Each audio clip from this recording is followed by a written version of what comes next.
नमस्कार दोस्तों, स्वागत है आपका आपके अपने चैनल एल्डर इन्वेस्टर में। तो आज हम बात करेंगे बजाज फाइनेंस के बारे में और बजाज फिनसर्व के बारे में। तो दोस्तों, अगर आपको वीडियो पसंद आए तो वीडियो को लाइक कीजिए, वीडियो को शेयर कीजिए और चैनल को सब्सक्राइब करना ना भूलें। और दोस्तों, अगर अब तक आपने हमारे इंस्टाग्राम पेज को फॉलो नहीं किया है, जहां पर स्टॉक मार्केट के लेटेस्ट अपडेट और क्वार्ट्स आपको मिलते रहते हैं, तो डिस्क्रिप्शन में उसका लिंक दिया हुआ है, उस पर जाकर उस पर क्लिक करें और आप हमारे इंस्टाग्राम पेज को फॉलो कीजिए। तो चलिए बात कर लेते हैं हम बजाज फाइनेंस के बारे में। बजाज फाइनेंस में दोस्तों आपको फ्राइडे को एक लगभग 2% की गिरावट देखने को मिली। लगभग 150 रुपये स्टॉक अपने कल थर्सडे के जो इसका स्टॉक की क्लोजिंग हुई थी वहाँ से 150 रुपये लगभग फिसल चुका है ये स्टॉक। लगभग हमने देखा है कि इस स्टॉक में आपको लगभग एक सेकंड दोस्तों, यहाँ पर आप देख सकते हैं कि कंपनी का स्टॉक प्राइस इस वक्त लगभग 7500 के आसपास चल रहा है। आपने देखा कि इस स्टॉक ने लगभग 8000 के आसपास अपना हाई बनाया था, वहाँ से स्टॉक स्लिप होकर अब 7500 रुपीज़ पर पहुँच चुका है। तो पहली तो बात दोस्तों ये कि आपको इस वीडियो को सारा देखना है, पूरा वीडियो देखिए, वीडियो को बिल्कुल भी स्किप मत कीजिए। आपके सारे डाउट, आपकी सारी घबराहट इस वीडियो से दूर हो जाएगी।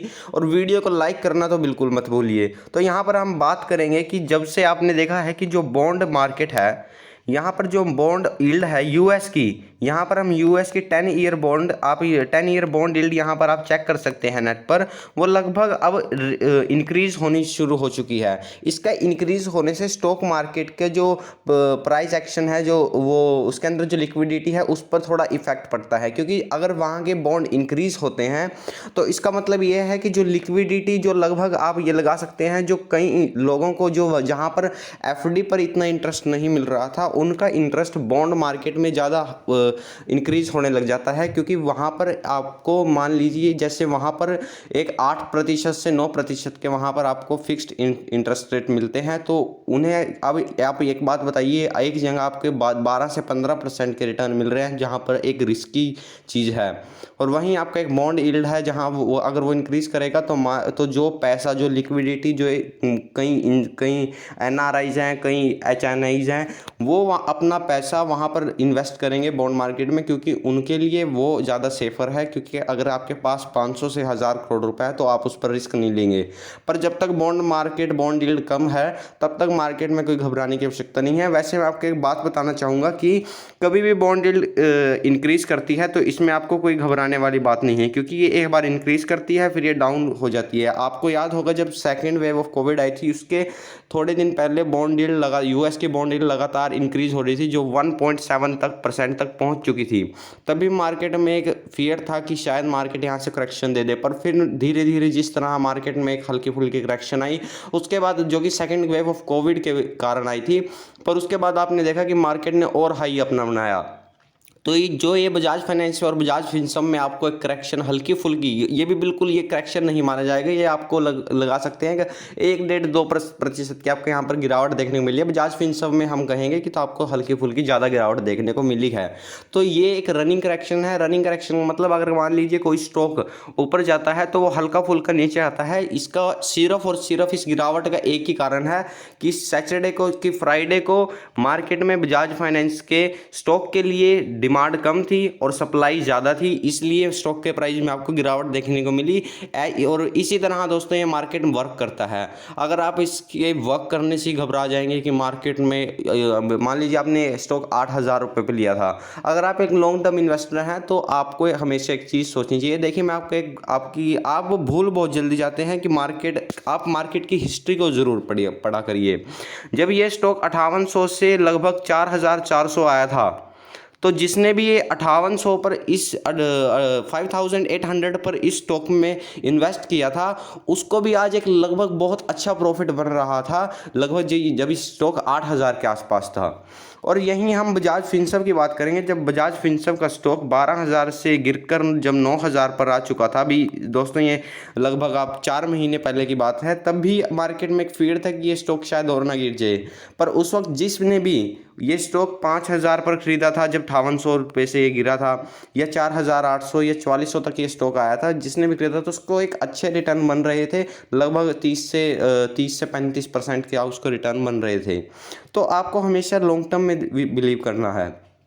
क्योंकि अगर आप शॉर्ट टर्म के हिकअप्स में अगर आप घबराहट करेंगे या आप घबराने लग जाएंगे, क्योंकि अगर आपने देखिए बिना रिसर्च के बिना किसी चीज़ के स्टॉक को खरीदा तब आपको घबराने की आवश्यकता है, क्योंकि आपको पता नहीं कि अगर आप कोई स्टॉक खरीदते हैं तो आप हमेशा ये सोचिए कि अगर वो स्टॉक 50% नीचे आ जाए क्या तब भी मैं स्टॉक को होल्ड करूँगा। अगर आपका आंसर सेम आता है यस, तब उस स्टॉक को आप ऐड कीजिए, क्योंकि मार्केट अनप्रिडिक्टेबल है। बजाज फाइनेंस का स्टॉक किसी ने सोचा भी नहीं था कि पिछले साल 1700 से 8000 के लेवल को ये टच कर लेगा। देखिए यहाँ पर आप देख सकते हैं लगभग 3 से 4 गुना, 4 से 5 गुना पैसे इसने एक साल में कर दिए हैं। तो आपको यहाँ से अगर मुझे थोड़ी करेक्शन मिले तो एक रनिंग करेक्शन, एक हेल्दी करेक्शन होगी 10 से 12% की, पर आपको घबराना नहीं है क्योंकि लॉन्ग टर्म में ये करेक्शन आपको बिल्कुल भी मायने नहीं रखेगी। हम 2008 को तो क्रैश को याद रखते हैं, पर हम ये याद नहीं रखते कि 2010 के आसपास, 2000 अक्टूबर 10 के आसपास मार्केट ऑल टाइम हाई पर था, दोबारा से मार्केट ऑल टाइम हाई पर था। तो आपको इन चीज़ों पर भी ध्यान देना चाहिए कि मार्केट ने कितनी जल्दी रिकवर भी किया। देखिए अगर मार्केट में बहुत ही ज़्यादा मंदी आती है, बहुत ज़्यादा मंदी आ जाती है, तब भी मार्केट 8 से 9 महीने लेगा, या मान लीजिए 1.5 साल लेगा, 1 साल लेगा, ये तो किसी को भी नहीं पता कितना टाइम लगेगा रिकवर करने पर। Market will recover from its deep, from its low. इसलिए अगर आपको कोई गिरावट देखने को मिलती है तो आपको हर वो स्टॉक जो आपको पसंद है, जो आपके रडार पर है, जो आपको कई सालों से आप चेज कर रहे हो या कई महीने से आप चेज कर रहे हो कि ये स्टॉक अगर सस्ता हो तो मैं इसे खरीदूं। कई मार्केट में बहुत अच्छे ऐसे स्टॉक है, मैं खुद बजाज फाइनेंस को ट्रैक करता हूं, जब भी इसमें गिरावट देखने को मिलती है हम इसको ऐड करते हैं और हमें एक बहुत ही ज़्यादा मल्टी बैग रिटर्न भी इसको देखने मिली है। क्योंकि जिस तरह से फाइनेंस की कंपनी में एक NBFC होने के बावजूद इस कंपनी ने एक बेहतरीन ग्रोथ दिखाई है, अपनी बेहतरीन ग्रोथ दिखाई है इन कस्टमर, इन इनकम, और इसके प्रॉफिट भी बहुत ही ज़बरदस्त तरीके से इंक्रीज हुए हैं। तो ये मुझे फॉर मी ये एक डायमंड स्टॉक है। अगर मुझे इसमें गिरावट मिलती है तो मैं हमेशा खुश होता हूँ, तो मुझे हमेशा खुशी होती है क्योंकि मुझे पता है कि आने वाले वक्त में और एक हाई बनाएगा। अब ये 8000 से 7500 मतलब 7500 पर आया है, पर आप आने वाले वक्त में देंगे और 12000 13000 कोई छोटे लेवल नहीं हुआ करते। जब MRF का शेयर 10,000 पर था तब हम सोचते थे, मैं खुद दोस्तों उस वक्त मैं खुद सोचा करता था कि 10,000 रुपये से आगे और कितना चला जाएगा। तब 15,000 गया, 20,000 गया, तब हम सोचते थे कि और कितना आगे जाएगा। पर आप देख सकते हैं अब फिलहाल ही MRF के स्टॉक ने, यहाँ पर आप देख सकते हैं MRF के स्टॉक ने लगभग 96,000 का हाई बनाया है। देख सकते हैं कि मार्केट कितना अनप्रेडिक्टेबल है। मार्केट में आप कभी भी प्राइस को स्पेकुलेट मत कीजिए कि प्राइस यहाँ से यहाँ जाएगा, कि मार्केट में करेक्शन आने वाला है, क्योंकि आपको बिल्कुल भी नहीं पता कि मार्केट में करेक्शन कब आएगा। शायद 1 साल बाद आए, शायद 2 साल बाद आए।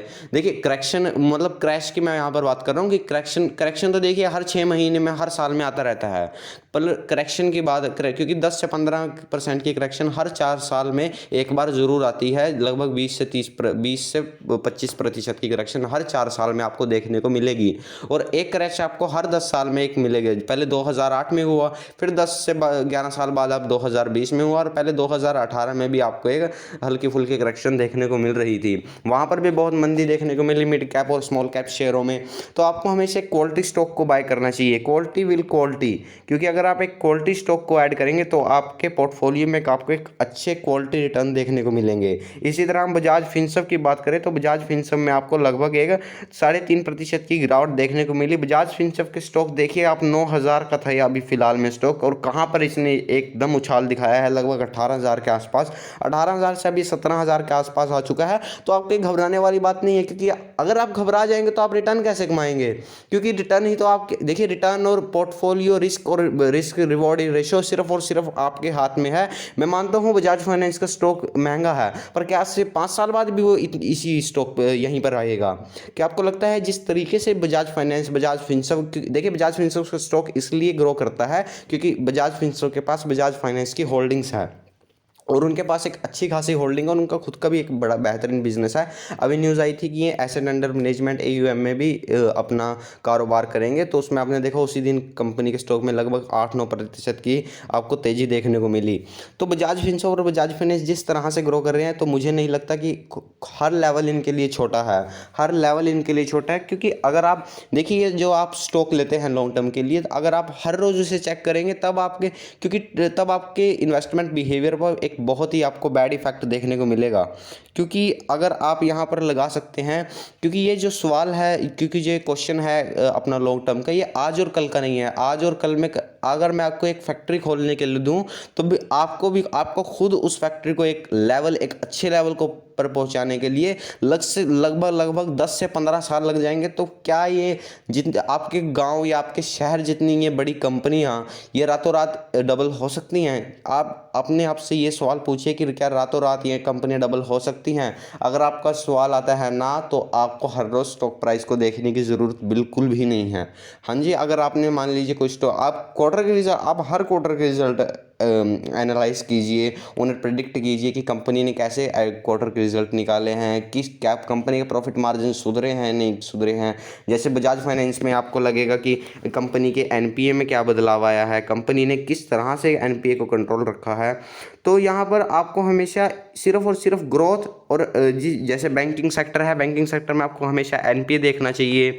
तो अगर आप चाहते हैं कि मैं एक बैंकिंग सेक्टर और हर एक क्लास लगाऊं कि किस तरह से आपको अपने रिस्क मैनेजमेंट देखनी चाहिए, किस तरह से आपको बिहेवियर पे अपनी वो बिहेवियर को मैनेज करना चाहिए, तो आप मुझे कमेंट में बोल सकते हैं कि किस स्टॉक पर आपको अगली वीडियो चाहिए। तो ओवरऑल मैं आपको एक ही बात कहना चाहूँगा कि आपको सिर्फ और सिर्फ अपने बिहेवियर पे मैनेज करना है। अगर आपको इन स्टॉक्स में डिप मिलती है, तो आपको हमेशा इन्हें ऐड करना चाहिए। अगर आप अपने ही स्टॉक पोर्टफोलियो के लिए दुश्मन बन जाएंगे, तो आपको हमेशा एक बैड रिजल्ट मिलेगा स्टॉक मार्केट में। क्योंकि no one will help you to grow. आपको कोई मदद नहीं करेगा आपके खुद के विकास में। आपको खुद का विकास खुद करना पड़ेगा। You are responsible for your growth, not anyone. क्योंकि आपको ही अपने पोर्टफोलियो, आपको ही अपने मैनेजमेंट, आपको ही कंपनी के मैनेजमेंट को देखना पड़ेगा कि कंपनी की मैनेजमेंट कैसी है। तो ये दोनों ही स्टॉक बहुत शानदार हैं। ये दोनों कंपनी एक डायमंड है। आपको हर क्वार्टर के रिजल्ट एनालिसिस करने हैं। हर क्वार्टर में आपको देखना है कंपनी की कैसी कमेंट्री है, कंपनी एक पॉजिटिव कमेंट्री कर रही है नहीं, तो उस तरीके से आपको इस स्टॉक में स्टेक और बढ़ाना चाहिए। तो अगर आपको वीडियो पसंद आए तो वीडियो को लाइक कीजिए, शेयर कीजिए और चैनल को सब्सक्राइब करना ना भूलें, और हमारे टेलीग्राम पेज पर के साथ जुड़ना ना भूलें। तो धन्यवाद दोस्तों।